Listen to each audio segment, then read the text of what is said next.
com um caso que está mobilizando opiniões nas redes sociais e que, honestamente, para mim é inédito, né? Primeira vez na minha vida que eu vejo alguém público, né? Uma pessoa pública, inventar uma decisão judicial, gravar um vídeo em tom fúnebre, com todo de preto, uma música dramática, como se tivesse sido alvo de alguma ordem judicial, o que é falso.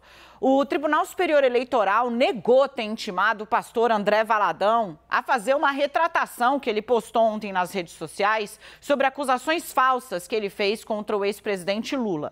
Para você entender, ontem o pastor foi nas redes sociais e postou esse vídeo. Gente, ele chega a exibir um papel segurando um documento que ele supostamente teria recebido. E aí o que ele diz, né, nesse vídeo? Ele falou que havia recebido ali um pedido do TSE, não foi uma intimação, foi um pedido do TSE, citou o nome do presidente da corte, o ministro Alexandre de Moraes. E aí ele diz, então, atendendo a esse pedido do Alexandre de Moraes, eu digo que Lula não é a favor do aborto e da descriminalização das drogas.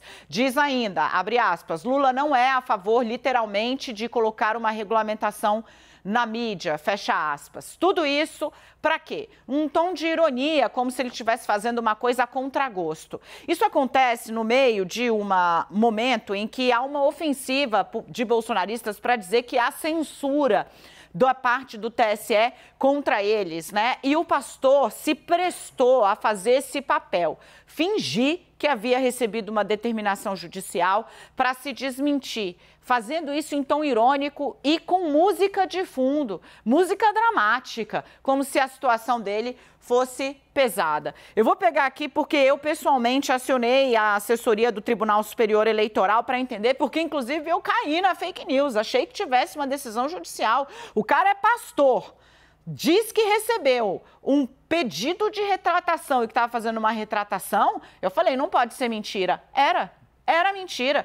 Pastor mentindo deslavadamente. Foi a primeira vez que eu vi crente defender mentira com a cara lavada. Geralmente as coisas são diferentes, né? Mas, bom, trazendo aqui a posição da assessoria do Tribunal Superior Eleitoral.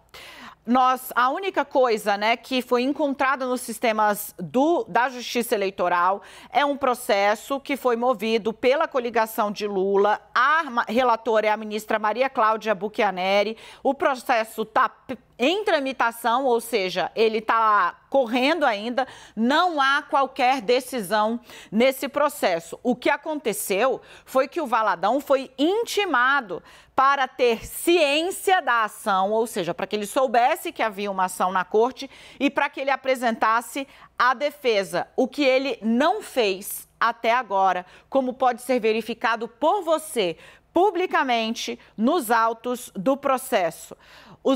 Esses autos foram enviados ao Ministério Público para que se manifestasse. A tramitação do processo está no link que eu posso até botar nas minhas redes sociais para você checar. Se você quer aí, o número do processo é 0601 381-19.2022.6.00.000.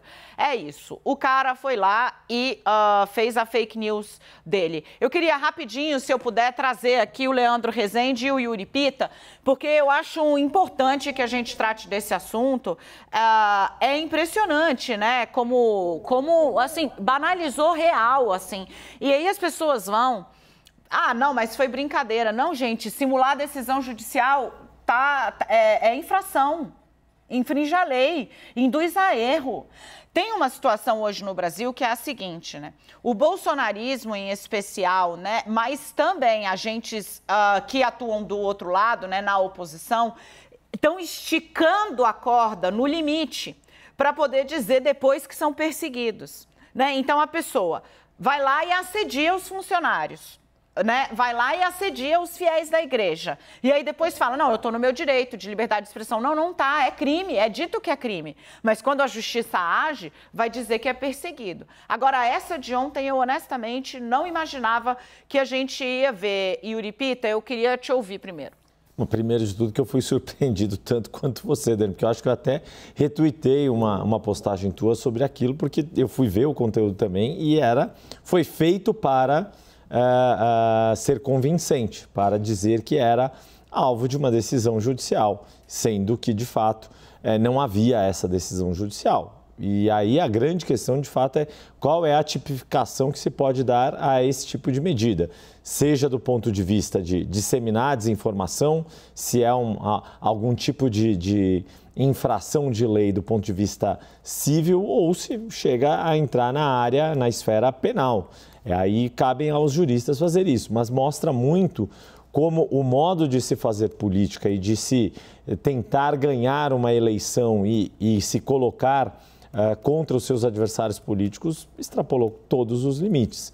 E sem falar, é claro, que quando se trata de uma liderança religiosa, tem-se um pressuposto, além dessa pessoa acreditar na sua fé, de que ela não mente para as pessoas. Eu quero ouvir o Leandro Rezende. Essa politização da fé, gente, a politização das igrejas está chegando num limite, honestamente, assim, muito inacreditável e danoso para o Brasil, né? A partir do momento em que um pastor se sente confortável para mentir descarada e deslavadamente diante não só dos seus fiéis, mas de um país inteiro que o tem como uma referência na denominação em que ele atua, eu honestamente não sei mais para onde vai, né? Porque, enfim, além de tudo é pecado, né?